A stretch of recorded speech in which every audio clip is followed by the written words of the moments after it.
Chapter 21 of the Lair of the White Worm by Bram Stoker. LibreVox.org by Betsy Bush.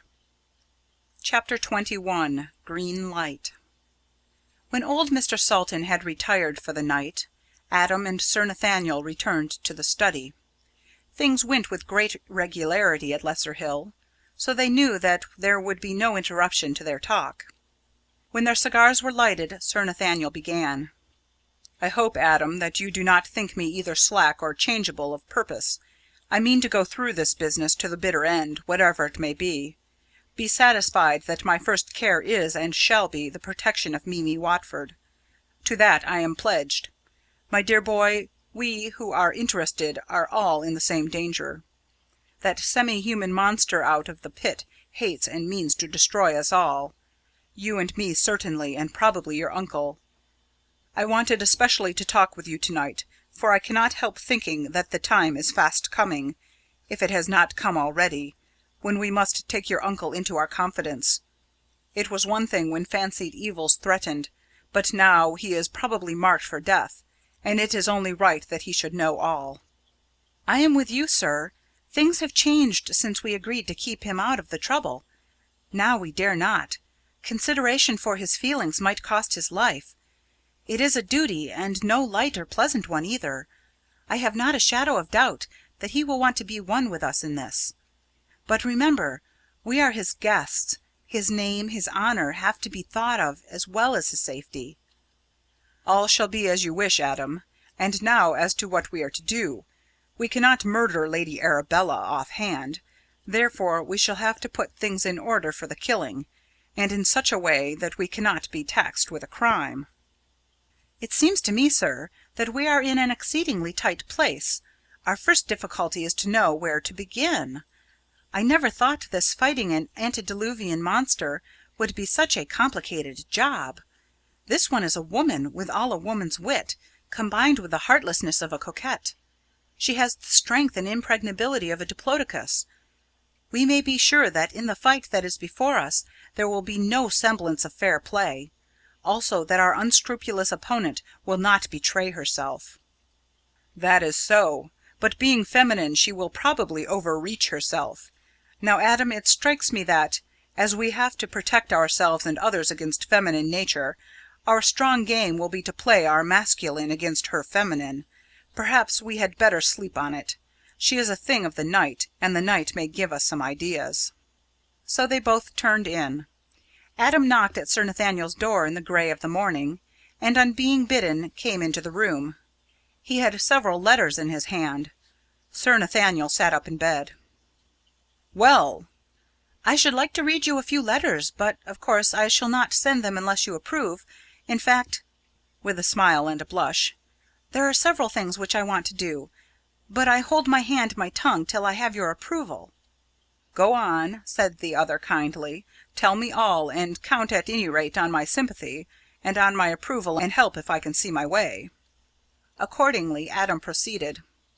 "When I told you the conclusions at which I had arrived, I put in the foreground that Mimi Watford should, for the sake of my own safety, be removed, and that the monster which had wrought all the harm should be destroyed." "Yes, that is so." "To carry this into practice, sir, one preliminary is required. Unless harm of another kind is to be faced, Mimi should have some protector whom all the world would recognise. The only form recognised by convention is marriage." Sir Nathaniel smiled in a fatherly way. "To marry, a husband is required, and that husband should be you." "Yes, yes." "And the marriage should be immediate and secret, or at least not spoken of outside ourselves. Would the young lady be agreeable to that proceeding?" "I do not know, sir." "Then how are we to proceed?" "I suppose that we, or one of us, must ask her." "Is that a sudden idea, Adam? A sudden resolution?"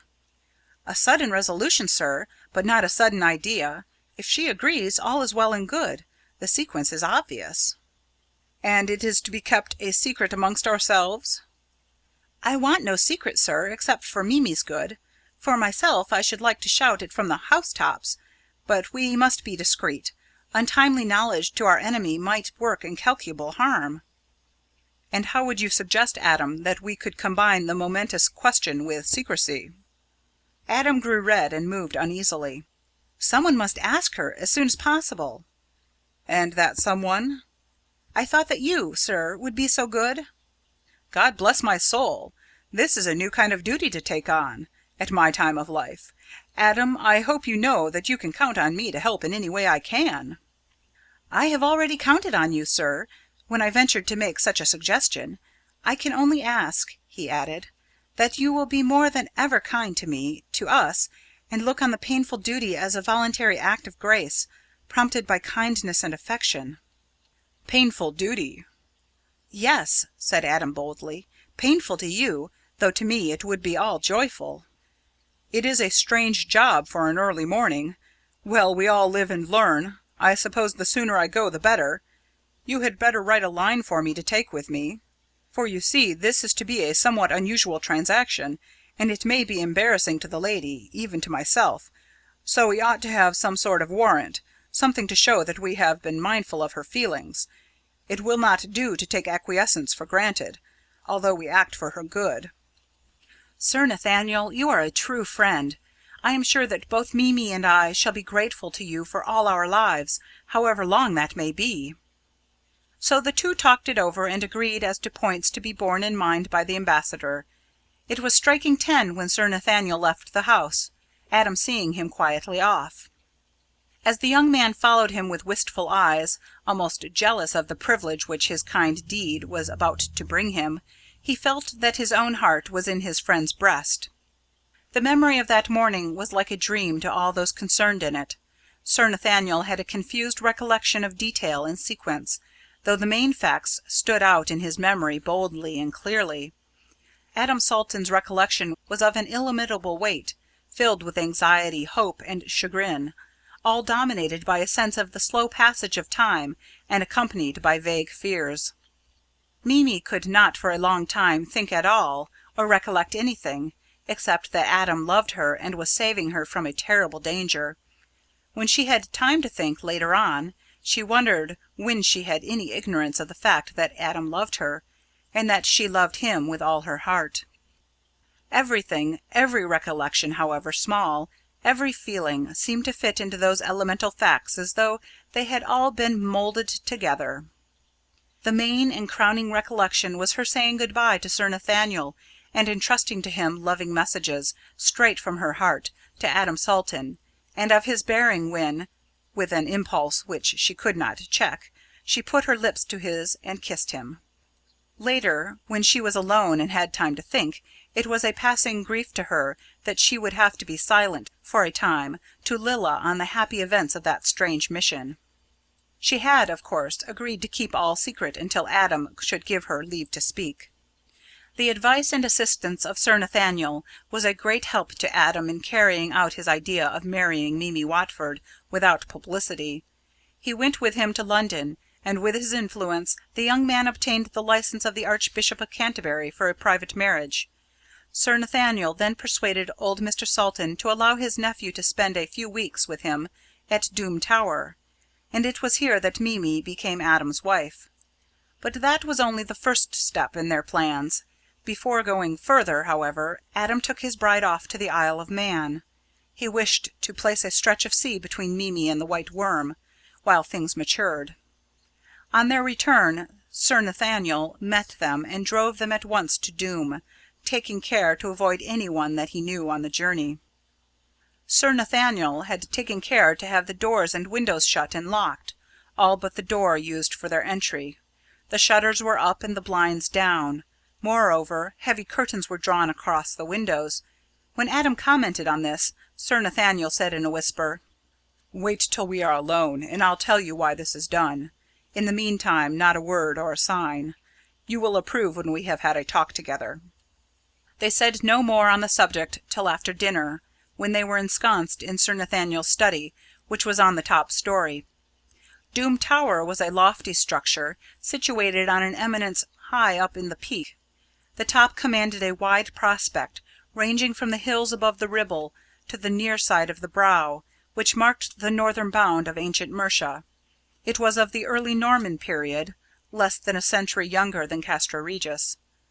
The windows of the study were barred and locked, and heavy dark curtains closed them in. When this was done, not a gleam of light from the tower could be seen from outside. When they were alone, Sir Nathaniel explained that he had taken his old friend Mr. Salton into full confidence, and that in future all would work together. "It is important for you to be extremely careful, in spite of the fact that our marriage was kept secret, as also your temporary absence. Both are known." "How? To whom?" "How, I know not, but I am beginning to have an idea." "To her?" asked Adam, in momentary consternation. Sir Nathaniel shivered perceptibly. "The White Worm, yes."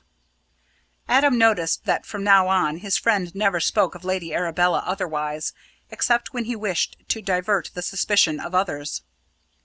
Sir Nathaniel switched off the electric light, and when the room was pitch dark, he came to Adam, took him by the hand, and led him to a seat set in the southern window. Then he softly drew back a piece of the curtain and motioned his companion to look out.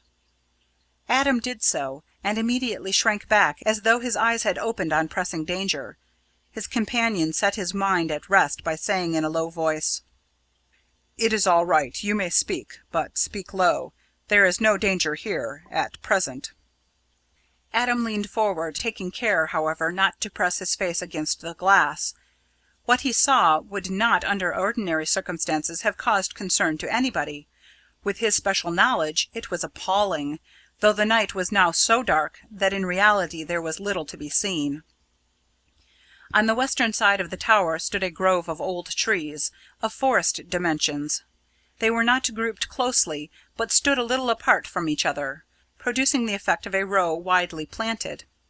Over the tops of them was seen a green light, something like the danger signal at a railway crossing.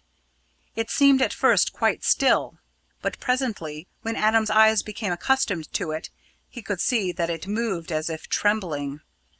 This at once recalled to Adam's mind the light quivering above the well hole in the darkness of that inner room at Diana's Grove, Oolanga's awful shriek, and the hideous black face, now grown grey with terror, disappearing into the impenetrable gloom of the mysterious orifice.